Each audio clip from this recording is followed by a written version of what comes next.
We are 2 days out from my first 70.3 of the 2025 season out here in Valencia. I'm really looking forward to it.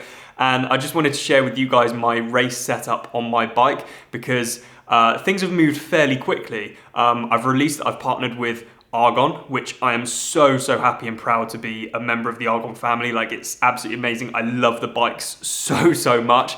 I've also released that I've partnered with Head as well, which is absolutely phenomenal. I've got the Drag to Zero setup. Anyway, I've moved quite quickly to get this bike into the best sort of position possible for me to execute well on race day, and this I believe will be my setup for the 2025 season. Now, I'm sure there will be a few little tweaks I make here and there. However, I've got it pretty dialed, and I thought I'd share with you the equipment and the choices that I've made to get to this point. So, without any further ado, let's show you this masterpiece.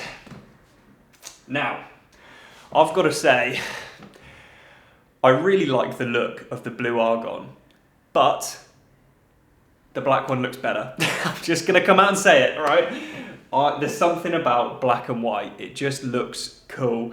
And I do have to say to most people, or everyone on the start list, I have to apologize now because my bike looks better than your bike.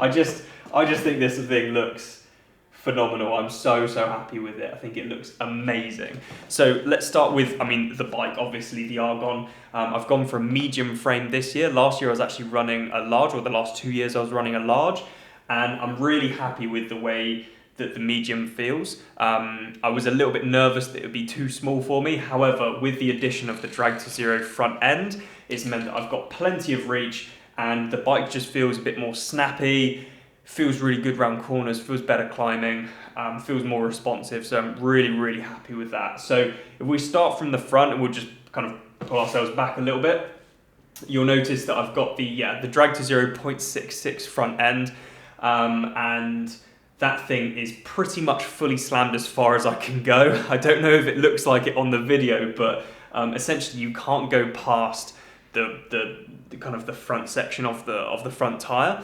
and so we're pretty much there. I think I've got a couple of millimeters spare, so I can't really go any further forward, but that's perfect as is, which works really nicely. I've got my Garmin kind of front setup, which is raised above my forearms, which is really nice because I can like lock in my forearms and not have my forearms like touching my Garmin, which is really good. Now, you'll notice the dual bottle setup. You can of course have two regular bottles. I've actually opted for an aero bottle underneath. Now, there's a few reasons for this, but the main reason is because a regular round bottle is too wide, and if I have a regular round bottle here, my knees actually touch the bottle when I come up, and I didn't want to affect my pedaling stroke. I didn't want to, have to adjust my my pedaling technique. My knees naturally come in a little bit when I pedal, and so I wanted to have something that would actually kind of fit the bike really well. I'd still be able to take on enough fluid,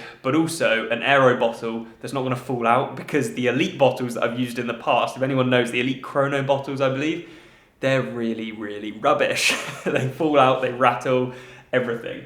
Now, you'll notice I've got actually two of these bottles, these aero bottles here, and they work really well because they've got a Fidlock magnetic attachment. So essentially that does not come off. You can shake it as much as you, I'm sure you could break it off if you really wanted to, but I've used this on pretty rattly roads and I've hit some pretty big potholes, nothing.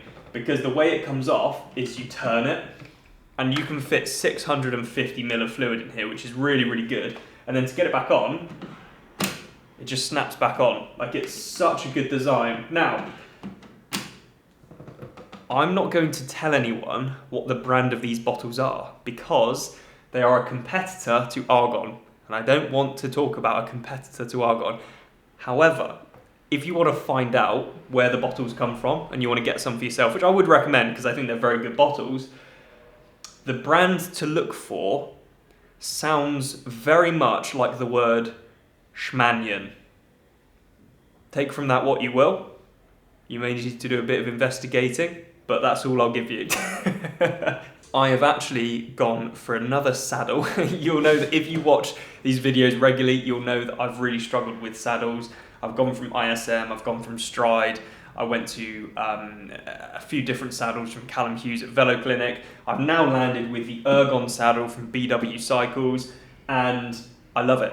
It's really, really good. This is the Ergon men's front saddle. I believe they do a mid saddle as well for people who sit in the middle. I would almost argue actually the mid saddle might be better for me because I do sit more in the middle rather than the front of the saddle. However, this saddle feels fantastic. It feels really, really good. So I'm super happy that that's sort of come about quite close to racing. It feels absolutely amazing. And with the bottles, I have experimented with having a bottle behind here, and that was more like proof of concept for me.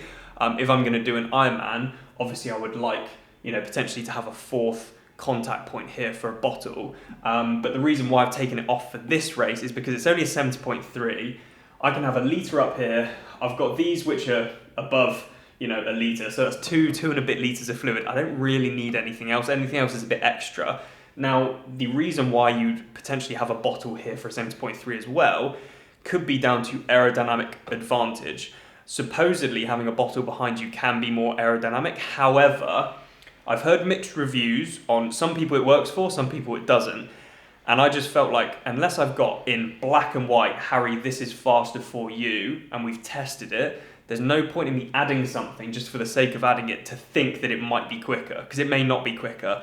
So later in the year, hopefully I'll be going to the wind tunnel with Callum from Velo Clinic, and we'll be testing things like this, just so we've got a black and white answer, yes, this is faster, or no, this is slower.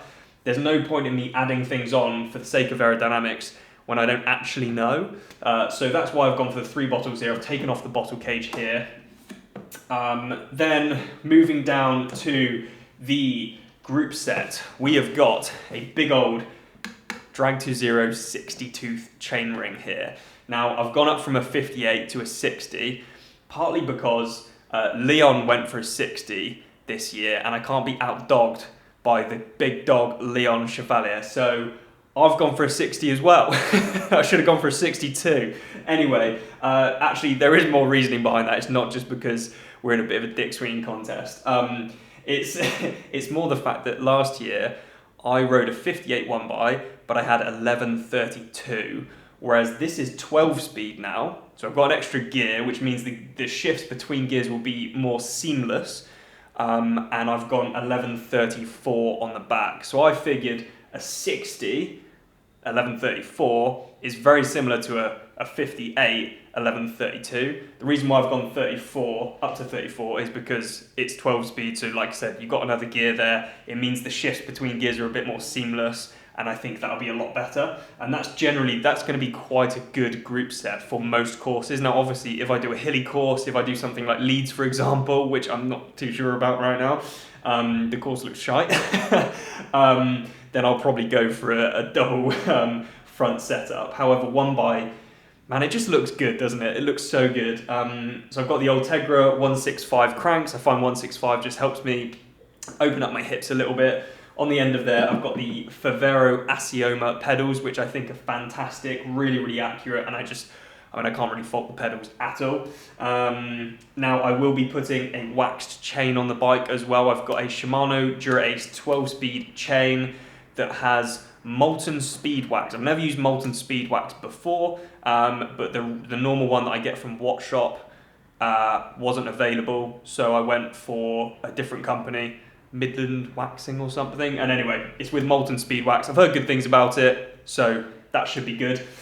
Now, the big things here, the wheels. I think they look bloody amazing. Something about these head wheels with this bike just look, the head wheels anyway just look fantastic, but with this bike they really pop. So we've got the V60, or V62, sorry, on the front. I'm running a Conti GP 5000 TT TR setup tubeless, and that's a 28mm tyre.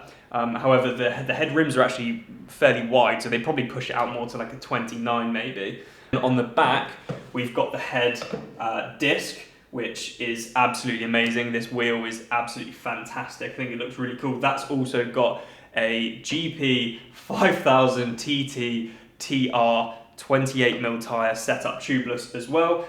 For this race, it's surprising. You think Spain, they're going to have really smooth roads. The roads here aren't actually that smooth. So PSI wise, I'm thinking around 60 to 65. I'm currently about 74 kilos, give or take. So I think 60 to 65 PSI sounds about right. You could actually go probably a little bit lower, and maybe I'll test that over the next few days, to be honest. But I think that should be pretty good, give you good rolling resistance, but also good comfort on the bumpier roads. The shifters on the Drag 2.0 bar end, they're not actually like the regular straight shifters, they're the sprint shifters that you can get. The reason why I went for those is just because I felt like my hands kind of fold around it a bit nicer, so it just feels more comfortable. I feel like I can hold the position a bit better. Everything has been designed for like making this bike basically as fast as I possibly can be on this bike, to make sure I can hold position for as long as possible, to make sure my position is as quick as possible, to make sure I've got access to all these bottles. I can access all these bottles while I'm in position, which is great as well. And I think that is about it, to be honest. So things that I'm going to do in the next few days are to get that chain on, the race chain on. I'll test that race chain on, break it in a little bit, test some different PSIs. It's looking to be a really, really good race. I mean, there's some good competition here. I think there's some really, really good competition. First time racing in Valencia. I think there's going to be some fireworks, and I think there's going to be some pretty bloody quick racing. So I'm really looking forward to get stuck in. And yeah, first one of the season. It's always hard to know like where you're at. I feel like I've done good prep, but I don't exactly know where I'm at, where I stand against other people. So this will be a really good opportunity to see that, see where I'm weak, see things that I need to work on, but also see where my strengths are at as well. Fingers crossed there are some strengths. But yeah, really, really looking forward to the race day, and I hope all of you are really looking forward to following along, fingers crossed, or if you're out there racing yourself, then good luck, and I will see you in the next video.